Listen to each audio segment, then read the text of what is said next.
Voilà, Marie est dans mon bureau. Bonjour Marie. Voilà. Alors, moi, je crois qu'il est 8h34. On va gentiment commencer la présentation.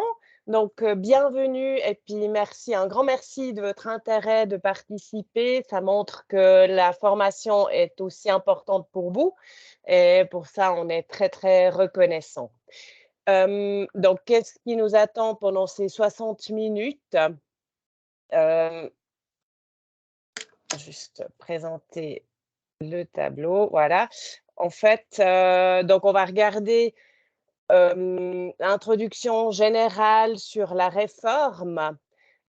Après, ce qui vous intéresse, je pense, pour ceux qui n'ont pas encore décidé si vraiment ils veulent engager pour cet été ou aussi pour les années d'avenir, hein, le profil à recruter, est-ce qu'il y a quelque chose qui change par rapport à la réforme actuelle, par rapport à ça? Ensuite, quels sont les majeurs changements de la réforme? Je peux aussi aujourd'hui vous donner un update au niveau des écoles professionnelles, formation au sein de l'entreprise, un petit résumé par rapport à ce qui va changer pour vous. Aussi pour les cours interentreprises, qu'est-ce qui change au niveau des cours interentreprises et surtout aussi la suite avec les cours qui ont été communiqués hier par la newsletter de la FSV, etc. Donc, ça pour vous redonner un peu d'orientation dans cette phase de préparation à la rentrée 2023. Et puis pour nous assurer aussi que vous avez toutes les informations dont vous avez besoin et pour vous redonner en fait l'invitation à nous solliciter si vous avez des questions, s'il y a des points pas encore clairs et puis peut-être qu'ensemble, moi je dis toujours l'intelligence collective, ne la sous-estimons pas et puis je pense qu'ensemble, on a une petite branche et puis on pourra réussir que si on tire tous à la même corde. Et puis oui, pour assurer notre avenir, c'est important qu'on forme. Stéphane, je te donne la parole, comme ça tu fais aussi ta petite introduction. Voilà, merci à tout le monde. Effectivement, c'est déjà une présentation qui a été actualisée, mais qui a déjà été faite auprès de certaines personnes qui sont sensibles à la formation. J'ai toujours cette casquette, effectivement, de responsable de formation pour la Suisse romande, mais tout ce qui est vraiment technique, planification, etc., c'est Stéphanie qui a toutes les compétences et les connaissances, mais comme elle parle d'intelligence collective, je peux peut-être me mettre dans l'intelligence collective et on est un binôme avec Stéphanie. Donc, n'hésitez pas à nous solliciter en fonction de vos questions, de vos peurs ou peut-être de vos missions ou objectifs. Je reste évidemment très déçu de l'engagement sur 2023, étant donné qu'il est à 90% issu des grands groupes. Je reste évidemment aussi déçu d'avoir souvent des téléphones ou des emails en disant « Est-ce que tu connais quelqu'un? J'aimerais engager quelqu'un, un junior, etc. » Mais que la plupart du temps, ces personnes n'ont jamais formé, ne forment pas et sont inactives dans la formation. Mais je suis très optimiste et je suis sûr qu'avec ces éléments, cette visibilité sur cette nouvelle réforme et surtout sur une prise de conscience, quel que soit le réseau, le groupement ou l'agence, on arrivera à édulcorer ou en tout cas à augmenter un petit peu le nombre de places, surtout d'apprentissage dans vos structures respectives. Je rajouterais simplement, peut-être pour celles et ceux qui se poseraient la question pourquoi on ne fait pas partie d'un salon de formation ou qu'on ne montre pas notre job au niveau cantonal. Il y a des salons sur Genève, sur Lausanne et d'autres. La Fédération suisse participe à ces salons sur la Suisse allemande. On a clairement choisi le camp de se dire que si on n'a pas de place à proposer sur la Suisse romande, c'est un petit peu incohérent d'aller faire de la promotion de nos structures et de notre secteur d'activité si effectivement il n'y a pas de bureau et de chaises pour créer une place d'apprenti sur la Suisse romande. Donc pour l'instant, on essaye et je vous dis franchement, il y a quand même une certaine frustration de ma part et je vous le dis en toute transparence. On essaye de motiver les réseaux et les groupements. ou les agences indépendantes, on a un bon retour avec les trois grands, respectivement TUI, Hotelplan et Kuoni, mais extrêmement peu par rapport à d'autres groupements. Et je suis persuadé que ça va changer et je m'en réjouis déjà. Voilà, je ne vais pas monopoliser la parole. Je vous remercie de l'intérêt que vous portez. Alors, que ce soit tôt ou moins tôt pour certains, mais si vous avez besoin d'aller tirer un café entre deux slides, vous en faites pas. La plupart, vous n'avez pas de caméra, donc on ne va pas vous voir. Donc, pas de souci. Je vous embrasse très fort et je laisse la parole à Stéphanie. Merci beaucoup, Stéphane. Donc oui, il y a une slide de présentation. Stéphane, je n'ai pas besoin de le présenter. Pour ma part, donc comme il a dit, depuis maintenant 1 année et demie, je m'occupe aussi des plannings, des cours interentreprises, l'introduction maintenant des nouvelles formatrices par rapport à la réforme, etc. Donc s'il y a des questions au niveau des cours interentreprises, je pense que je serai apte à vous répondre. Et puis sinon, pour toute autre question, n'hésitez pas et puis ensemble, on trouvera toujours la réponse. Voilà, donc oui, introduction, pourquoi la réforme? Donc déjà, chaque métier, et ça c'est par la loi suisse, doit être réformé ou adapté aux nouveaux besoins du monde du travail chaque 10 ans, au plus tard chaque 20 ans. Et puis nous, la grande dernière réforme, ça date de 2003, donc oui, c'est il y a 20 ans en arrière. Et puis c'est donc temps de regarder quelles sont les compétences demandées sur le marché du travail pour les futurs employés de commerce.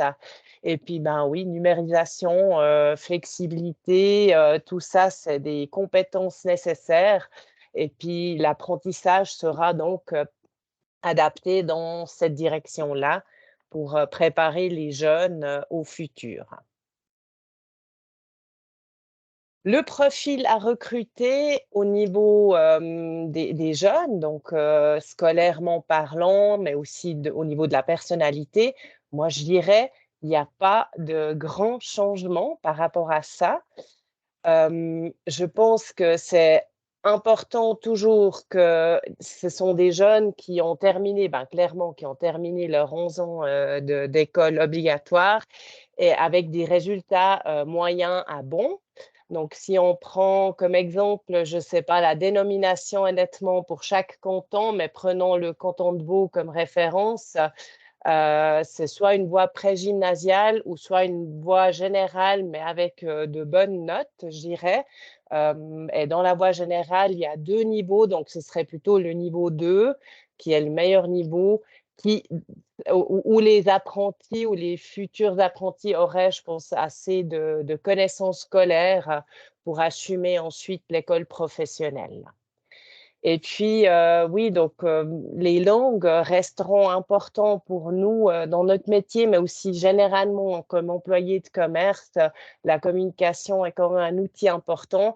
On doit donc pouvoir communiquer déjà dans sa propre langue et puis on doit avoir la, la possibilité ou le prérequis de pouvoir apprendre 2 langues étrangères.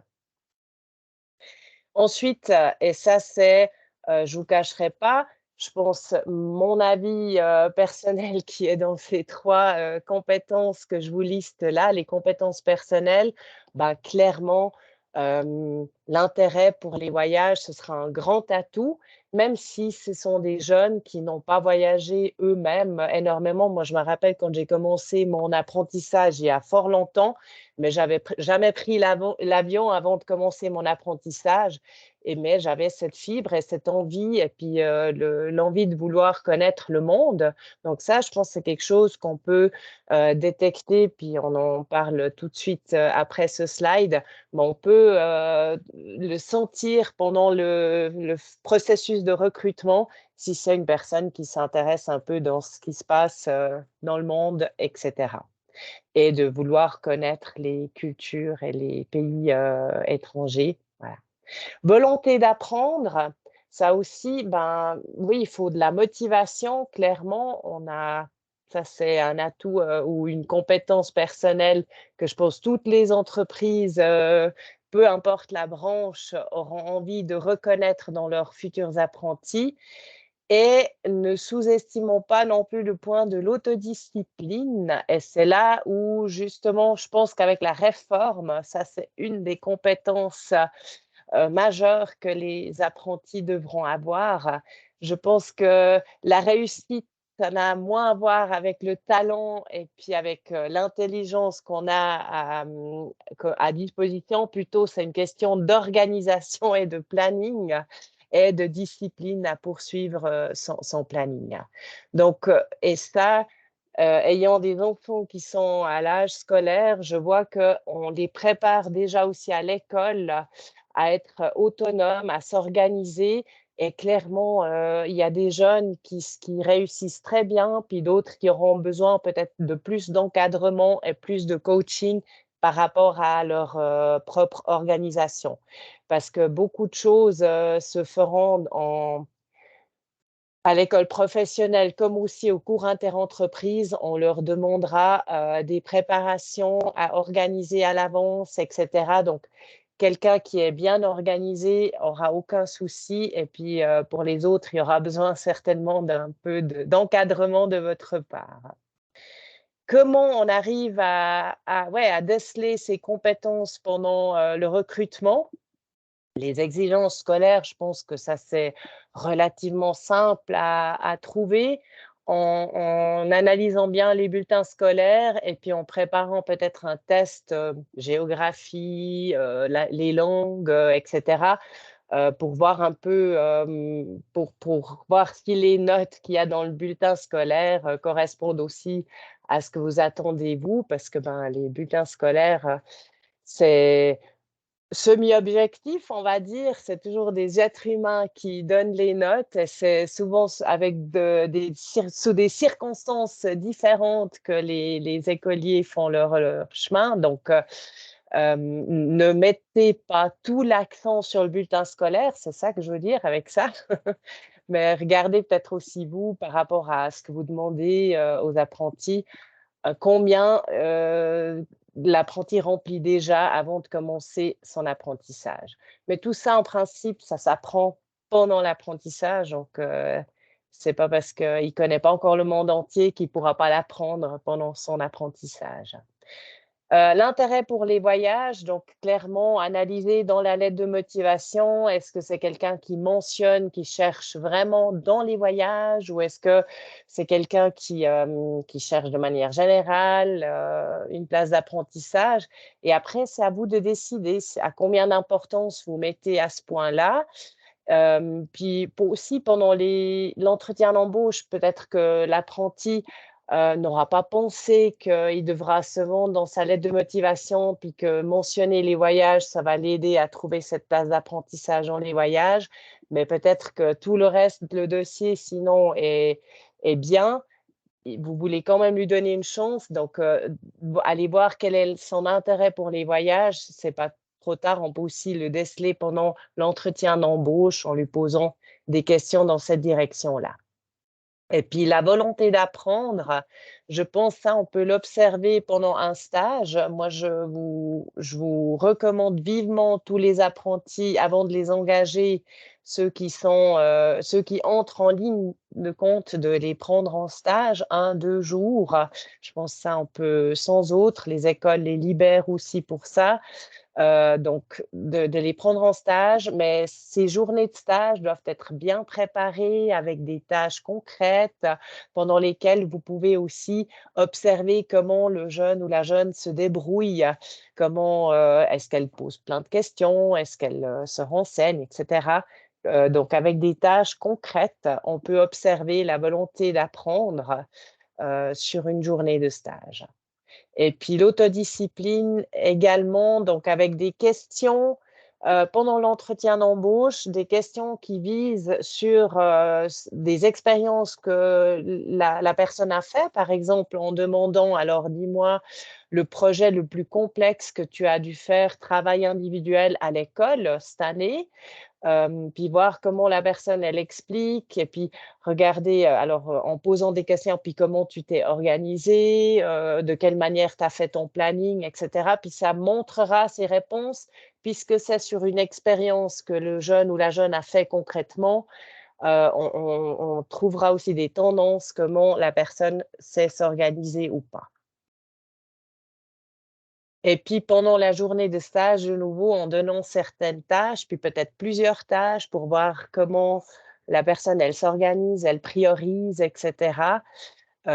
Puis on est d'accord, ce sont des tâches adaptées à l'âge et l'expérience de ces futurs apprentis qui ont en moyenne, je pense, 15 ans, 14 à 15 ans quand ils se présentent chez vous. Ou peut-être que plus âgés pour ceux qui ont encore fait quelque chose entre l'école obligatoire, et l'apprentissage. Mais oui, adapter ces tâches aussi par rapport à l'expérience que l'apprenti pourrait avoir ou le futur apprenti. Voilà, ensuite, donc, ça c'est pour le recrutement, donc, globalement parlant, il n'y a pas vraiment beaucoup de changements. Au niveau scolaire, je dirais ça reste les mêmes attentes. J'ai suivi la séance d'information à l'école commerciale à Lausanne la semaine passée, et puis ce qu'ils ont dit là, ce qu'ils ont présenté, en tout cas, je pense qu'on peut dire que les exigences scolaires n'augmentent pas au niveau des connaissances pures, au niveau, ouais, du savoir pur. Par contre, aussi, eux n'ont pas caché qu'une certaine auto-organisation, sera vraiment demandée de la part, des apprentis.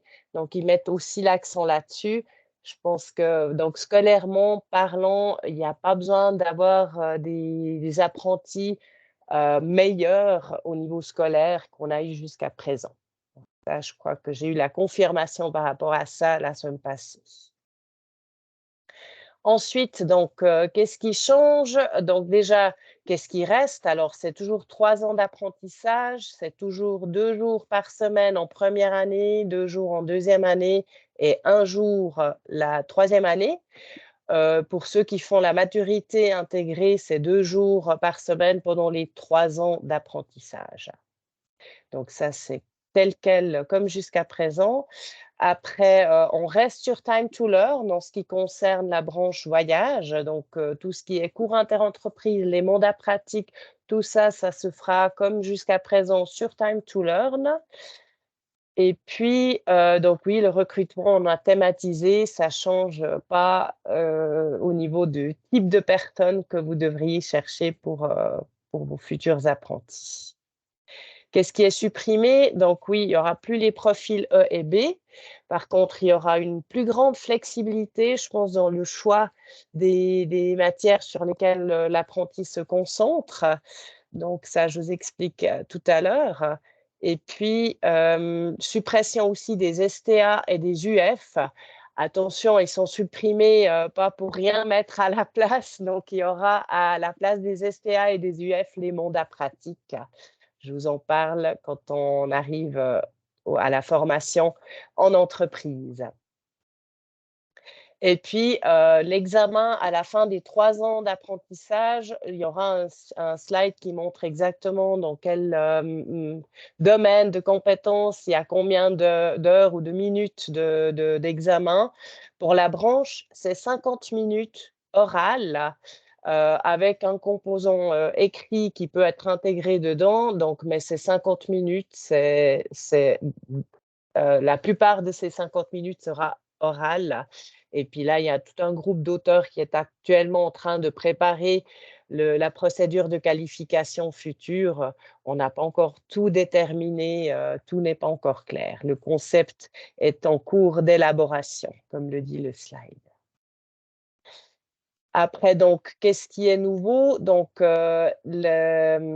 la formation, elle est axée sur 5 domaines de compétences opérationnelles. Donc ça fera partie de votre nouveau vocabulaire. On parlera des DCO, les domaines de compétences opérationnelles à l'avenir. Donc, vous les trouvez expliqués plus en détail aussi sur le site de la CSBFC, que je vous mettrai après encore le lien dans le chat. On ne va pas passer aujourd'hui en détail ces 5 domaines différents. Ce qui est important, c'est que vous les retrouvez aussi sous cette forme-là. Donc, vous avez les 5 domaines listés dans la première colonne. On parlera du DCO A, B, C, D et E, avec après, pour chaque DCO, domaine de compétences opérationnelles, pour chacun, il y aura des compétences détaillées. C'est comme ce qu'on avait jusqu'à présent les objectifs évaluateurs. Donc, ce sera un peu la même chose, sauf que ce sera formulé un peu différemment. Et puis, donc oui, on réinvente pas complètement l'apprentissage. Donc, on retrouve certains parallèles, surtout après dans tout ce qui est les compétences opérationnelles de la branche. On retrouve aussi des mêmes objectifs comme on a eu jusqu'à présent, formulés d'une manière un peu différente, mais on s'y retrouve.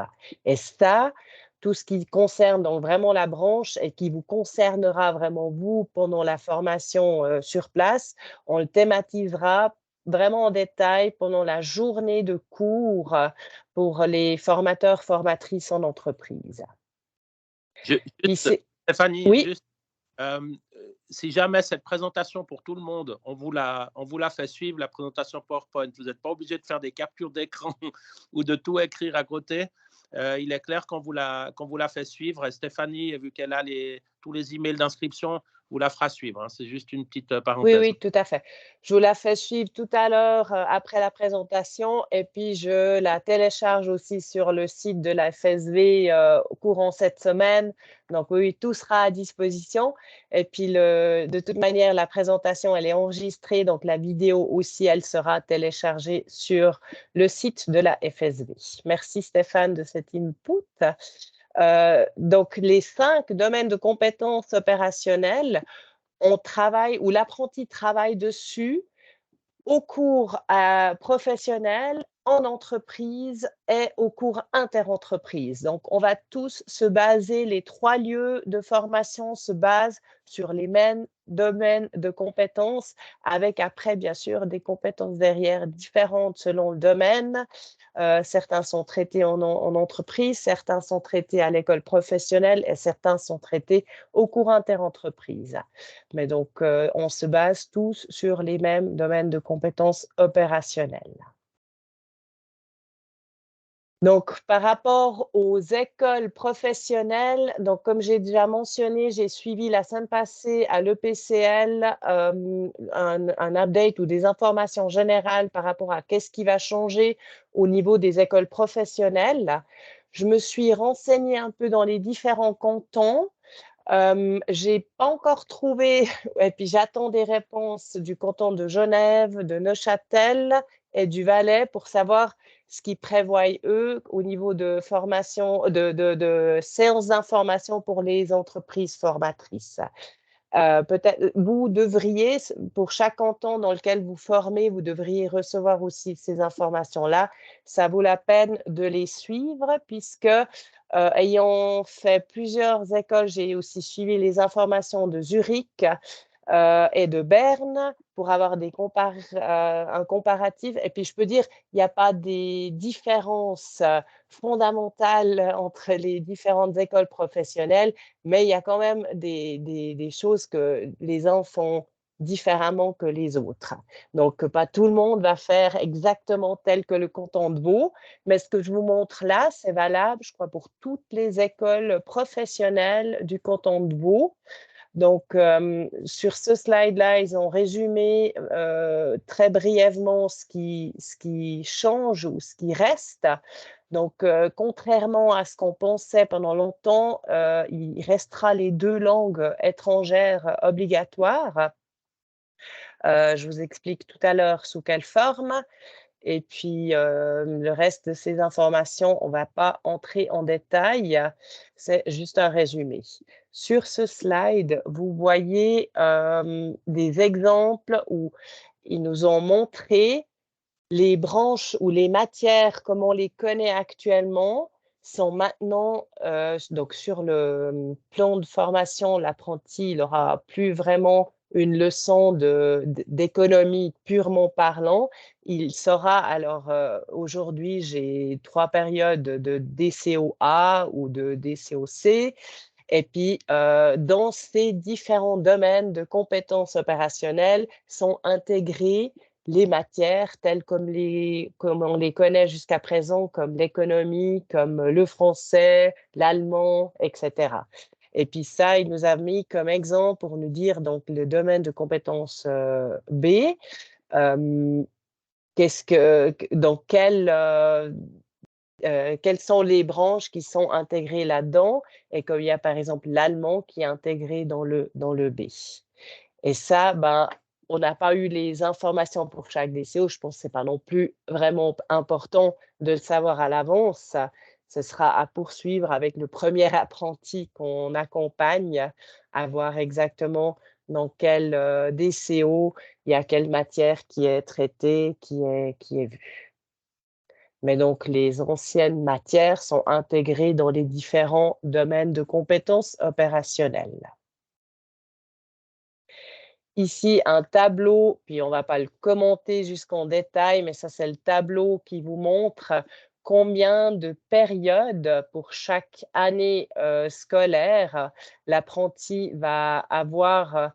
Donc, c'est des journées de 9 périodes. Donc, en première année, en deuxième année, ils ont 18 périodes par semaine. Et puis, en troisième année, ils ont 9 périodes. Donc, et puis, comment elles sont réparties selon les différents domaines de compétences opérationnelles. Ça, pour vous donner un overview par rapport à ça. Ensuite, les domaines à choix, et je disais déjà avant, donc il y aura un peu plus de flexibilité par rapport à comment on veut alimenter l'apprenti scolairement parlant. Donc, dans les domaines à choix, il y a la deuxième, alors, je recommence. Le domaine à choix, c'est déterminé en début de l'apprentissage. Et puis, en fait, on sélectionne soit la deuxième langue étrangère, c'est ce qui est très, très recommandé pour ceux qui visent peut-être ou qui savent déjà qu'après, ils aimeraient pouvoir faire une maturité professionnelle parce que là, on mise le B1 comme résultat final et puis ça donnerait après l'accès à la maturité professionnelle. Et puis là, on se base vraiment, là, c'est comme un cours de langue, trois leçons, 3 périodes par semaine, comme on le connaît déjà jusqu'à présent. Là, c'est purement cours de langue, on peut dire. Et puis le deuxième, c'est donc d'avoir l'anglais. Donc, si je dis la deuxième langue étrangère, je pense pour la majorité des cantons, a été déterminé l'allemand comme la première langue étrangère et puis l'anglais comme la deuxième langue étrangère. Et puis ici, donc, dans notre cas, canton de Vaud, ce sera ici la deuxième langue étrangère, c'est l'anglais. Donc, si on aimerait qu'il atteigne B1, niveau B1 en anglais, il faut qu'il prenne le domaine à choix, le premier domaine à choix. Et puis, si on pense que l'anglais est important, mais pas super important, ou les capacités peut-être aussi de l'apprenti sont peut-être limitées par rapport à ça, on peut aussi dire, OK, on prend le travail de projet. Là, il a également l'anglais intégré, mais on vise à l'écrit un A2, donc c'est moins poussé à l'écrit. Puis le B1 quand même comme oral, donc ça veut dire que parler, il saura bien parler aussi, mais en même temps, il se sera aussi occupé d'un projet personnel qui peut être en lien avec son travail, etc. Donc, ça peut être une option aussi intéressante pour quelqu'un qui ne souhaite pas forcément pouvoir poursuivre tout de suite ses études après. Note semestrielle, donc pour ces 2 domaines à choix, donc l'apprenti choisit un des 2, il n'aura pas de procédure de qualification par rapport à ça. C'est les notes semestrielles qui vont compter pour le CFC, qui vont après dans les notes d'expérience. Et puis, donc c'est que les 2 premières années que l'apprenti a le domaine à choix. Et puis pour la 3e année, on voit tout de suite, il aura les options, en fait. Pour la 3e année, et ça se choisit après au 4e semestre, c'est-à-dire, avant de commencer la 3e année, bien sûr, il aura le choix entre, les options suivantes, donc finance, communication dans la langue nationale, donc pour nous, cantons de Vaud ou Vaud Romandie généralement parlant, c'est le français, ou la communication dans la langue étrangère, si on aimerait qu'il peaufine encore un peu son allemand, on l'envoie dans cette option-là. Et puis, sinon, technologie, donc tout ce qui est informatique est lié à la technologie, c'est la 4e option. Et là, de nouveau, note semestrielle, donc tous les travaux qu'ils font pendant cette 3e année dans ces options seront comptés pour le CFC, mais ils ne font pas d'examen à la fin de leur apprentissage pour les options. Conditions de promotion, donc ce qui change par rapport à maintenant, et puis ça, j'étais pas consciente jusqu'à la semaine passée. En fait, c'est l'employeur, donc le formateur, avec l'apprenti et l'école, bien sûr, qui va décider s'il passe son année ou pas. Donc, la responsabilité, elle est maintenant, avant, c'était à l'école. C'est l'école qui disait, alors, avec ses notes, l'apprenti ne passe pas son année, il doit redoubler ou il doit changer de profil. Et puis là, à l'avenir, la responsabilité sera chez l'employeur, chez le formateur. Donc, l'école donne une recommandation avec le bulletin scolaire, mais finalement, la décision se prend au niveau de l'entreprise. Est-ce qu'on fait passer l'apprenti ou pas son année? Parce que, ouais, ça nous donne plus de responsabilités, mais ça nous donne aussi plus d'influence, je dirais, sur l'apprentissage. Et puis, apparemment, ça, j'étais pas consciente, que ça se passe comme ça aussi dans tous les autres métiers CFC, que c'est en fait dans la responsabilité de l'entreprise formatrice de décider si l'apprenti passe ou pas son année. Voilà, ensuite, vue d'ensemble par rapport à la procédure de qualification. Et puis moi, en arrière-plan, je dois juste changer de page parce que c'est tellement petit chez moi que j'arrive pas à bien lire ce qui est mis dessus. Mais donc oui, donc examen en entreprise, donc ça c'est 50 minutes travail pratique à la fin des 3 années. Ça compte 30% pour le CFC. Les examens à l'école professionnelle compteront à 30% également. Donc, on est à égalité avec l'école professionnelle, la branche, ce qui revalorise de nouveau, je dirais, le travail qu'on fait en branche et puis les cours interentreprises et votre travail en entreprise. Ensuite, les notes d'expérience comptent en tout et pour tout 40%.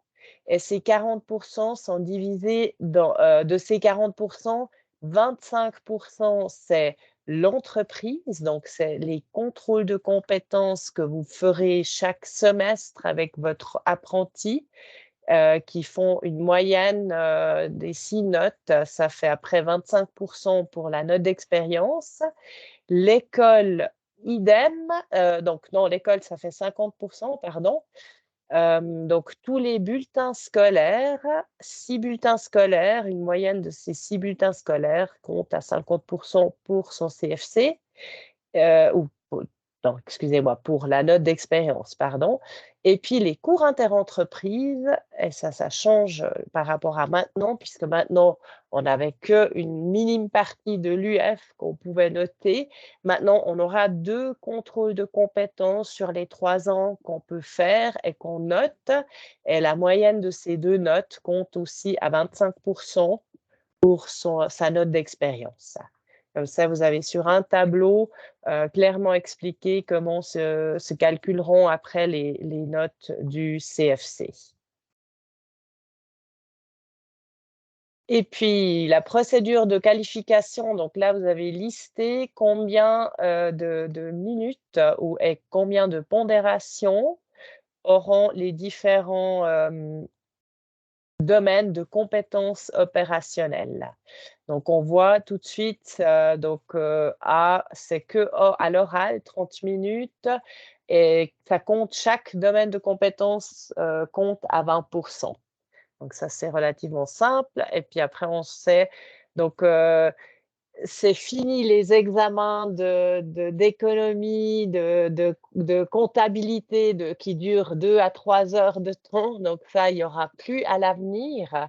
Donc ça veut dire aussi que pour tous ceux qui avaient le stress des examens, je pense que ce stress pourra aussi être diminué. Et puis, ça comptera par contre beaucoup plus tout ce qu'ils ont élaboré et travaillé pendant les 3 ans d'apprentissage. On peut dire qu'à partir du premier jour, ça compte déjà dans le CFC, dans la réussite du CFC. Et c'est pour ça, je redis ce que j'ai déjà dit, je pense que c'est plutôt une question d'organisation, de planning, de discipline, que de talent et d'intelligence de base pour ces apprentis. Au niveau du matériel informatique, et ça me semble une information importante parce que ça demande une préparation et aussi une réflexion de votre part comme entreprise formatrice. Donc, toutes les écoles commerciales qui ne l'ont pas déjà fait jusqu'à maintenant, mais au plus tard avec la réforme, ils auront le système du Bring Your Own Device, le BIOD. Donc, il faut amener son propre ordinateur au cours. Les supports de cours seront de plus en plus digital, donc mis à disposition par la voie électronique, peu encore sous forme de papier. Et puis, donc, ils demandent, ça c'est de nouveau, je répète, pour le canton de Vaud, ils demandent des ordinateurs puissants avec une batterie qui tient 8 heures de temps. Ils ne permettent pas de recharger pendant les cours. Ça, voilà, je ne commente pas ça, mais ouais, donc il faut des ordinateurs puissants. Puis c'est le mieux d'avoir un Microsoft Office, donc des ordinateurs compatibles avec Microsoft Office, ce qui est mis à disposition par l'école. Donc, le package Microsoft Office avec tous les programmes est mis à disposition pendant les 3 ans d'apprentissage par l'école. Alors, il reste la question, qui va financer le laptop de l'apprenti? Est-ce que vous participez? Donc, souvent, les entreprises participent, mais sous quelle forme et à combien? Ça, c'est justement la question que vous devez vous poser maintenant et que vous devez régler avec l'apprenti pour que les attentes sont claires. Qui organise ce laptop, etc. Est-ce que vous lui donnez de l'argent puis qu'il s'organise lui-même? Mais il faut que ce soit clair quand vous signez le contrat avec l'apprenti. Et ça, alors d'après ce que j'ai vu dans les autres cantons aussi, ça a l'air d'être le cas partout, ce Bring Your Own Device. Donc ça, je pense, même si c'est maintenant sur un slide canton de Vaud, c'est valable, je pense, pour tous les cantons, pour toutes les écoles professionnelles. Voilà. Ensuite, donc, comme petit rappel, le domaine à choix est déterminé au début de l'apprentissage. Et puis aussi, il nous a parlé de l'accès Conwing. Ça, c'est une question à laquelle je me renseigne encore. Je vous tiendrai au courant. Les écoles professionnelles vaudoises travaillent avec Convink, donc tous les notes et tout ça passe dans Convink. Convink est un peu similaire à Time to Learn. Et puis, ce que je ne sais pas encore et ça, je me renseigne pour vous tenir au courant dans le délai le plus bref possible. Est-ce que, les entreprises doivent vraiment avoir un accès Convinc ou est-ce qu'il y aura un accès via Time to Learn ou que ce sera lié? Ça, j'attends encore la réponse, mais vous aurez, cette réponse, d'ici fin mars au plus tard. Ensuite, au niveau des entreprises, qu'est-ce qui change? Donc, comme j'ai déjà dit, donc il n'y aura plus les STA et les UF, ils sont remplacés par les mandats pratiques, qu'on voit tout à l'heure, un peu plus en détail. Grille de compétences que vous devez remplir. La grille de compétences, c'est là que vous allez introduire les évaluations, les notes, chaque semestre. Et puis, au lieu d'avoir un dossier de formation, et des prestations, le DFP qu'on avait jusqu'à présent, vous aurez le guide pour les formateurs et les apprentis avec tous les domaines de compétences intégrés, expliqués et le programme de formation. La FSV, enfin l'IST avec la FSV, on a élaboré un programme de formation modèle type que vous pouvez utiliser, mais que vous pouvez adapter selon les besoins de votre entreprise. C'est-à-dire ce programme de formation, c'est rien d'autre que de déterminer, de faire un planning, quel domaine de compétences on va travailler, à quel moment pendant les 3 ans d'apprentissage. Et vraiment en détail, on verra ça pendant le cours, qui dure toute une journée au mois de mai ou au mois de juin. Le rapport de formation standard, donc ça c'est aussi donné comme soutien par la FSV. Et puis, oui, donc on est en train de travailler tout ça, préparer tout ça pour aussi mettre le tout sur Time to Learn qui devrait être prêt ou qu'on nous a promis jusqu'à mi-avril. Mandat pratique donc ça, ce sera votre pain quotidien après avec les nouveaux apprentis. Comme vous avez eu, les STA jusqu'à présent, le mandat pratique, c'est des tâches que l'apprenti effectue de toute manière pendant son apprentissage. Il doit les documenter, il doit réfléchir, qu'est-ce qu'on pourrait améliorer, qu'est-ce que je pourrais faire différemment pour être plus rapide ou être plus efficace. Mais ce sont des tâches que de toute manière, un apprenti ou une apprentie font en apprentissage en agence de voyage. Un exemple, par exemple, ça c'est un général qui pourrait être valable dans toutes les branches, mais après il y en a aussi un certain nombre qui sont vraiment très spécifiques à la branche du voyage. Exemple, l'apprenti doit organiser la réunion du team, donc avec tout ça, ce que ça engendre, invitation, préparation de la salle, et cetera. Et puis il documente ça, il fait un résumé, il analyse, ce qu'il peut faire différemment la prochaine fois. Ça, on va vraiment en détail pendant les cours, hein. Je passe là rapidement dessus. Ça, c'est aussi des slides que certains d'entre vous ont déjà vus à la présentation du mois de septembre l'année passée. La grille de compétences, c'est ce qui va vous servir pour évaluer justement les mandats pratiques de vos apprentis. C'est là que vous allez, avec des questions bien posées pour analyser le tout, pour donner un certain nombre de points pour chaque mandat pratique, ce qui donnera à la fin une note dans la grille de compétences. Et puis, l'apprenti s'auto-évalue dans cette grille de compétences et vous l'évaluez, ce qui fait après une évaluation globale des 2 côtés. Donc, comme j'ai dit, donc mandat pratique, il y a une situation initiale avec des missions, des sous-tâches bien définies. Ça, on vous met à disposition. Il n'y a pas besoin que vous les créez vous-même. On vous les met à disposition. Il doit ensuite investir 30 à 90 minutes par mandat pratique pour faire une analyse, regarder qu'est-ce que j'ai bien fait, qu'est-ce que je peux faire autrement, comment je me suis pris aussi pour le faire, documenter tout ça.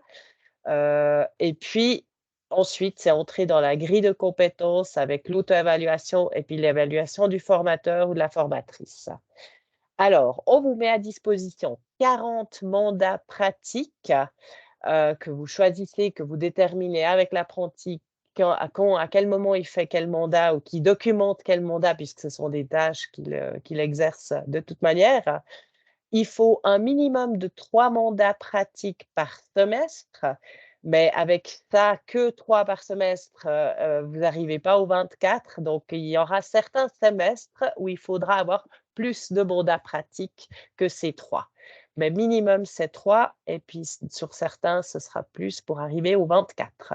Donc, ça permet de flexibiliser, de regarder à quel moment vous avez beaucoup de travail et puis peut-être moins de temps, etc. Donc, à vous après de déterminer ce qui fait sens pour votre entreprise.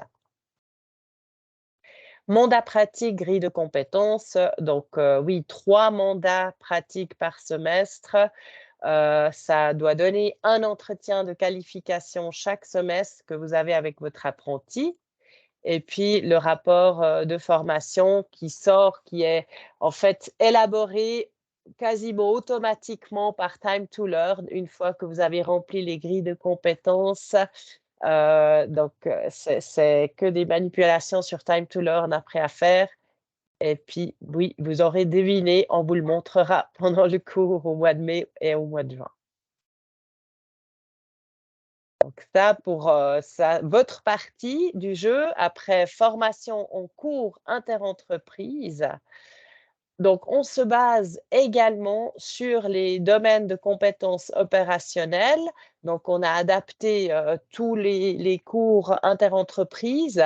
Les 2 premières années sont prêtes. Chaque jour de cours interentreprise est préparé ou le planning est déterminé. On aura la possibilité de justement intégrer 2 contrôles de compétences sur les 3 ans. Là, on a décidé qu'on fera pour une des notes, ce sera plusieurs tests classiques qu'on fera en début des blocs cours interentreprises pour tester tout ce qu'on a vu avec les apprentis la fois avant dans le bloc précédent. Donc, on veut réactiver leur savoir, les forcer à se préparer, à réviser ce qu'ils ont vu au premier bloc de cours pour pouvoir réussir leurs tests qu'ils ont au début du prochain bloc de cours. Et puis, on aura aussi la deuxième note, la deuxième preuve de compétence, ce sera de faire une présentation, de nous la présenter pendant le cours interentreprise. Ça, c'est prévu en 3e année et on donnera une note aussi par rapport à ça. Les cours interentreprise, c'est 16 jours, donc c'est moins de jours, vous les aurez plus en entreprise. Et puis, mais par contre, ces blocs de cours interentreprises sont divisés en 3 phases. Il y a la phase préparatoire. Donc, on donnera à chaque fois des mandats de préparation, des tâches de préparation pour venir au cours interentreprises. Et c'est là qu'on aura besoin de vous aussi pour les apprentis qui ne s'organisent pas à temps, de leur donner en temps voulu un petit coup de pied là où il faut pour qu'ils se bougent. Et puis, nous, on aimerait vraiment s'approcher encore plus en vous donnant vraiment des informations détaillées avant chaque bloc de cours, en vous disant, voilà, on va voir ça, ça et ça pendant ce bloc de cours. Et puis, ton apprenti devrait se préparer de telle et telle manière. Comme ça, vous avez toutes ces informations pour bien l'encadrer dans sa préparation. Donc oui, le souhait est vraiment qu'on travaille très proche entre les cours interentreprises et puis les entreprises formatrices. Ce qui était, je pense, dans la Romandie déjà le cas avec, on est vraiment en petit comité, on était toujours en bon contact avec les entreprises des apprentis. Là, on le poussera encore un peu plus en vous donnant vraiment plus d'informations aussi avant les blocs de cours. Ensuite, donc, comment on répartit? Ils auront environ 4 jours de cours pour le premier semestre, les cours interentreprises, 2 jours en deuxième. Les 4 jours-là seront pas forcément consécutifs, donc c'est de toute manière, c'est qu'une fois par semaine comme jusqu'à présent. On tâchera aussi de faire le maximum possible pour que l'école professionnelle ne soit pas touchée. C'est un peu compliqué en Romandie, je ne le cache pas. On fait tout ce qu'on peut pour éviter ça. Et puis, oui, donc après 2 jours, deuxième et ainsi de suite. Comme ça vous donne déjà une vue d'ensemble, un peu ce qu'il faut prévoir au niveau des absences des apprentis. Cours interentreprises, donc oui, comme j'ai déjà dit, on se base également sur les domaines de compétences opérationnelles. Donc, dans une journée de cours, on va intégrer, comme jusqu'à présent, on avait des cours, par exemple, États-Unis du matin au soir, ça va plus être le cas. Donc, on leur donnera plus transmission du savoir et d'expérience d'un formateur. Ce sera plutôt avec des travails en groupe, avec des choses à préparer avant le cours, qu'on les aidera, qu'on leur donnera le soutien pour eux-mêmes trouver les informations, se procurer les informations qui seront vérifiées aussi pendant les cours pour être sûr que c'est juste toutes les informations que les apprentis se procurent. Mais ce sera plutôt de les aider à se trouver les informations de manière efficace et plus tellement d'apprendre par cœur des destinations. Mais quand même de leur donner des bases et de leur donner des outils comment se procurer justement ces informations-là. Et donc, dans une journée type, cours interentreprise, il y aura différents domaines de compétences intégrés ou différents compétences opérationnelles intégrées, comme par exemple, on peut donc intégrer conseiller les clients sur les pays. Donc, ça peut dire qu'on peut prendre une destination, États-Unis, combiner avec motorhome ou combiner avec l'hôtellerie et avec les aspects légaux, donc savoir qu'est-ce qu'il y a comme formalité douanière, tout empaqueté dans une étude de cas qui est poursuivie pendant toute une journée et où l'apprenti après obtient des informations, du savoir dans ces différents domaines.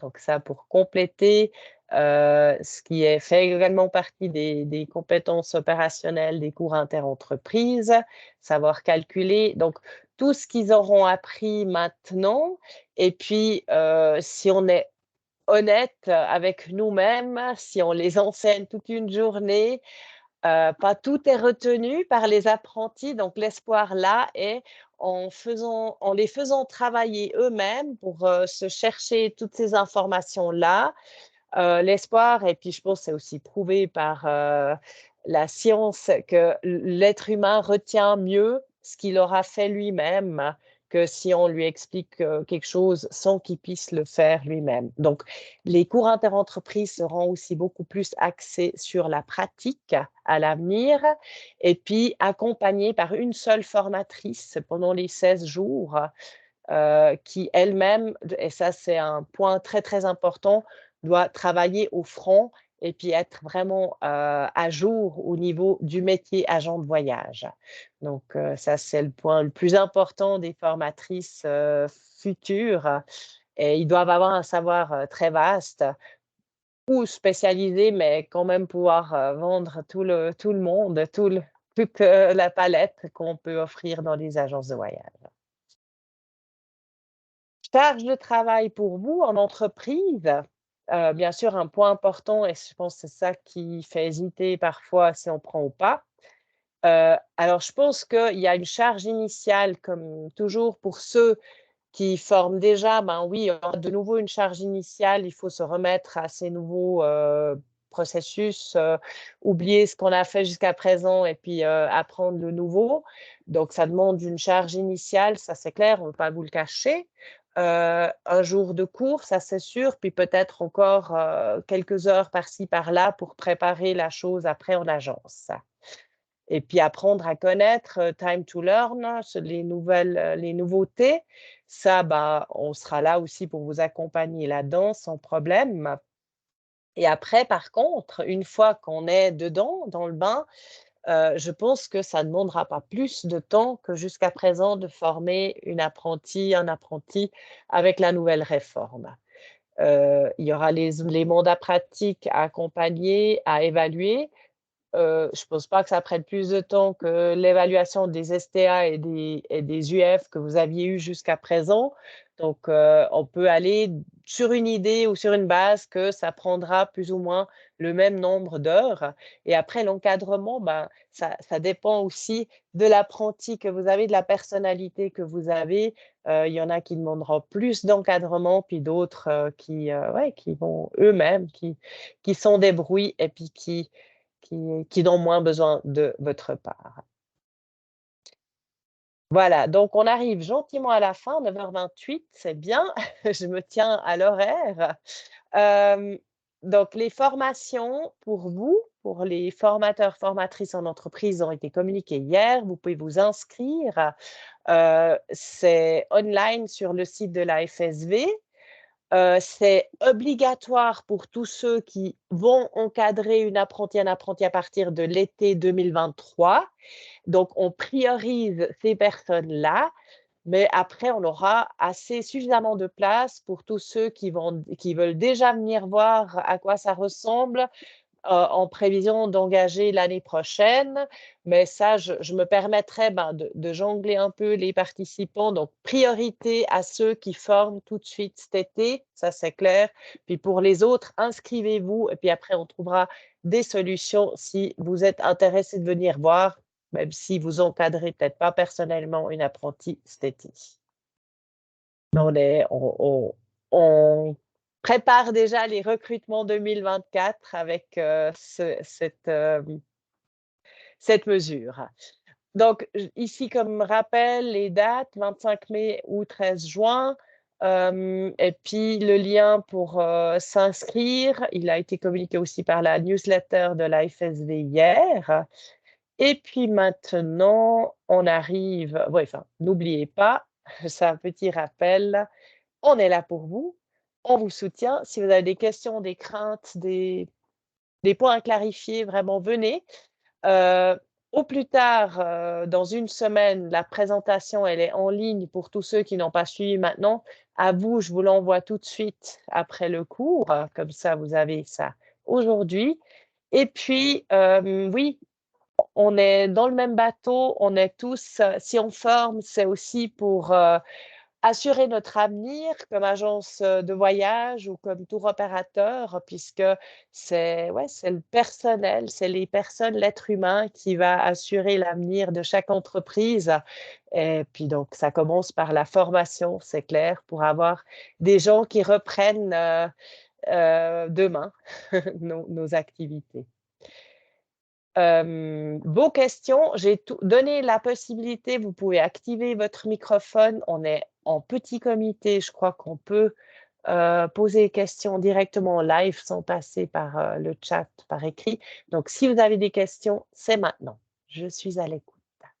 Je prends juste la parole parce que j'ai un rendez-vous justement RH pour engager quelqu'un à 9h30. Donc, juste maintenant, je te remercie d'avoir tenu l'horaire.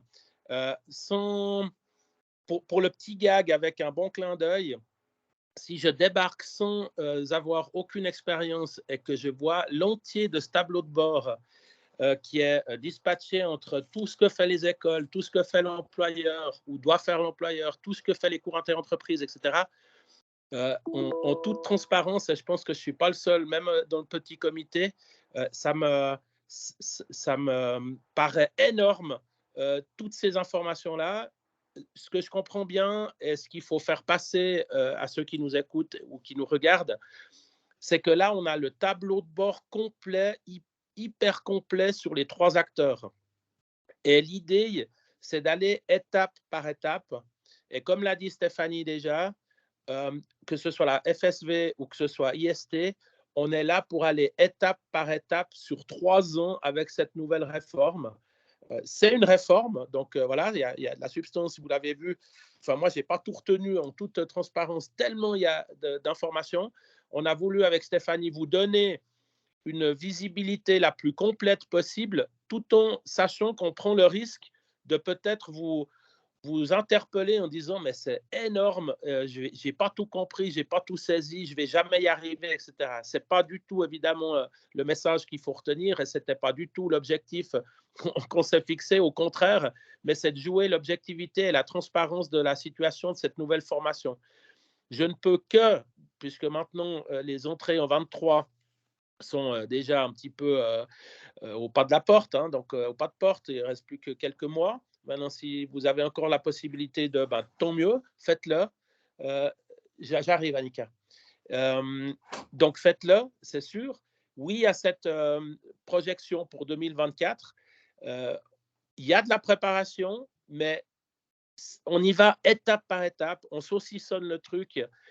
Pour tout le monde, il va y avoir quelque chose à repenser. Il y a sûrement des gens, je n'ai pas la visibilité sur l'entier des personnes qui sont inscrites, qui n'ont encore jamais formé ou peu formé. N'ayez pas peur. C'est juste un objectif génial de pouvoir transférer nos compétences, nos connaissances, de pouvoir créer la relève, comme l'a dit Stéphanie, mais surtout, soyez persuadés, et ça, on vous le garantit, qu'on va vous accompagner étape par étape,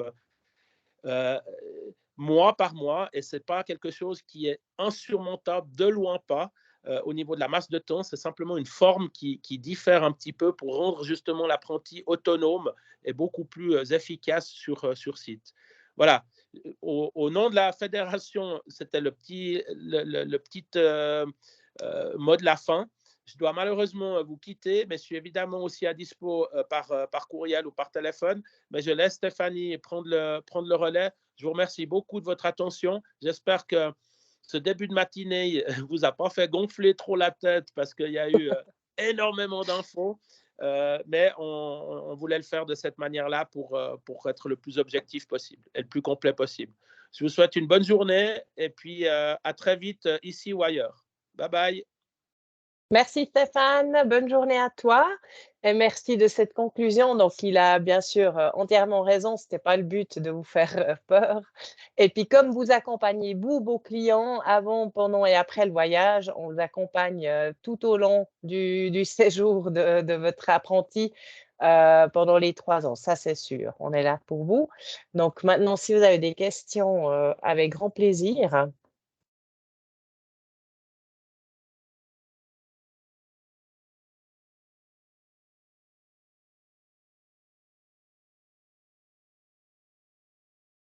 Ce qui n'a pas l'air d'être le cas. Je ne vous vois pas. Donc, si ceux qui veulent poser une question doivent activer leur microphone, ce que vous deviez pouvoir faire. Oui, je vois, il y a Christophe.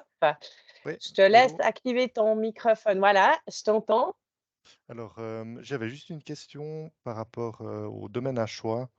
Mhm. Ça c'est qui décide? Ben, le Alors, domaine à le choix, j'entends domaine. l'anglais, Mhm. si j'ai bien compris, il y a le domaine B1 ou alors les situations d'anglais, Voilà, deux tout à choses fait. Alors, différentes. tu le choisis. En fait, on le choisit l'entreprise avec l'apprenti. Je D'accord. pense que, je pense que ce serait peu positif pour l'apprenti s'il n'a pas son mot à dire. Donc je pense que c'est une discussion que tu devrais avoir avec ton futur apprenti en début d'apprentissage. Donc ça, le PCL, ils l'ont bien communiqué. Il n'y a pas besoin de définir ça vraiment, déjà à la signature du contrat. Ça suffit de le décider en début de l'apprentissage. Mmh. Et puis je pense que c'est bien si ouais, si on se met d'accord avec l'apprenti, où lui, il se voit mieux, ce qui le motive le plus. Puisque de toute manière, l'anglais, fait partie, que ce soit le domaine à choix 1 ou 2, l'anglais est intégré à l'oral, et c'est si on est honnête, c'est ce qu'on a besoin, c'est l'oral là, c'est qu'ils Oui, savent parler. Donc on peut très bien aussi aller dans le 2 avec le projet et l'anglais intégré. Donc mais avec je dirais avec ton apprenti. d'accord, OK, et puis même question pour les domaines à choix où il y a technologie, langue étrangère, finance, tout L'option ça. après en 3e année, ouais, idem. Ça Avec ton apprenti. c'est à déterminer avec mon apprenti. Mmh. Il n'y a pas une recommandation de la FSV ou de la branche par rapport, Alors la FSV recommanderait plutôt que tu prennes la 2e, donc ça c'était je crois l'option 3, langue le étrangère? avec la langue étrangère, ouais, tout à fait. Ouais, ça me semble Après, logique, ouais. ça paraît logique, mais après c'est qu'une recommandation, puis suivant ce que ton apprenti aura eu comme, résultat, tu verras aussi où est-ce qu'il est plus doué et puis, il faut que ça reste motivant pour l'apprenti et que ça fasse sens, bien sûr, aussi pour l'entreprise. Mais tout ce qui est IT, ça sert aussi, par exemple. Donc, technologie, ça peut être très bénéfique pour l'entreprise aussi. Donc, à choisir, à déterminer, et heureusement pas tout de suite. Tu le détermines en 4e semestre, donc deuxième partie de la 2e année d'apprentissage. Donc, il y a le temps par rapport à ça. D'accord, ouais. Puis dernière question, Mhm. les dates des prochains séminaires, c'est à choix le 25 mai ou le 13 juin, ou c'est les 2 dates qu'on doit être... Non, non, c'est à choix. C'est à C'est choix, 2 d'accord. fois la même chose. C'est un séminaire qui dure 1 jour et puis vous avez le choix entre le 13 juin et le 25 mai. Ok, merci beaucoup. Avec plaisir. D'autres questions?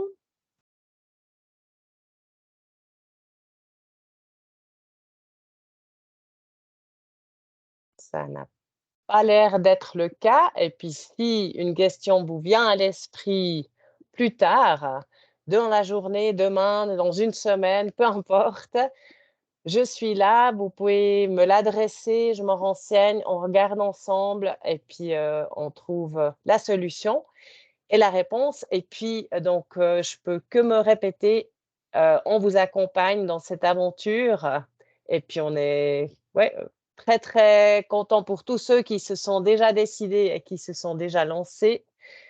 Et pour tous ceux qui se posent encore la question, je pense que c'est une bonne chose et puis je peux que vous encourager de pousser la formation dans vos entreprises. Merci de votre attention, merci de m'avoir accordé même 10 minutes de plus, c'est gentil. Je vous souhaite une très bonne journée, de bonnes ventes, de gentils clients et puis on se voit bientôt ici ou ailleurs. Merci, bonne journée. Merci à toi, bonne journée. Merci, Merci bonne à journée. toi. Bonne journée. Bye bye.